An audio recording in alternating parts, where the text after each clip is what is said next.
Guys, you can claim your Sparklo points here at AdNoc. So that's what I'm doing right now. Of course, I buy coffee. Yes, I buy coffee, guys. And of course, I buy snacks for myself. So check this out. Wow! 12? Okay.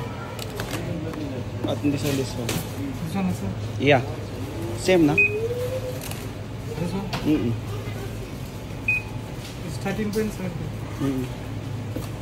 Coffee. Already done? So guys, how to claim the Sparklo points. So guys, what you need to do, go to the Sparklo machine. Then, so as you can see, this is the tie-up, this brand. So I want to claim at AdNoc. So they have also Carrefour here. Yeah, they have also Namshi, H&M. Yeah, so I will claim in AdNoc, guys. So from here, I will claim the points. So now I already have 1,440 points. But in my AdNoc, I already transfer 57,000 points. So I have already there. So I will claim this 1,440 points. So what you need to do, just enter this amount.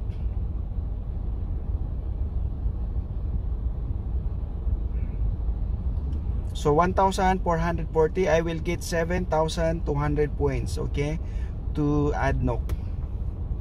Redeem. It's very easy. So now already the points already transferred to AdNoc. So now let's go to the AdNoc and let's drink coffee and breakfast. So let's check, guys, how much my points at AdNoc for this time. So now I will go to my AdNoc apps.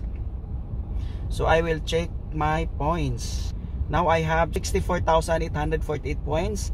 So how much this one it will convert on dirham? So guys, I have 64.85 dirham. So guys, let's go to AdNoc and let's get some food because I'm hungry now.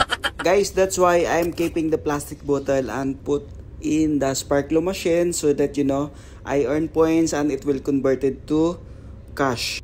So guys, this week I collected 3 bags of plastic bottles. So Kabayan also is here and putting plastic bottle in the Sparklo machine. Yes. So I'm not alone, guys. A lot of people here in Dubai, they are keeping their plastic bottle.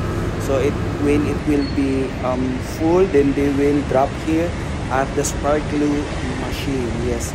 It's a good opportunity and you can help to the environment to be neat and clean.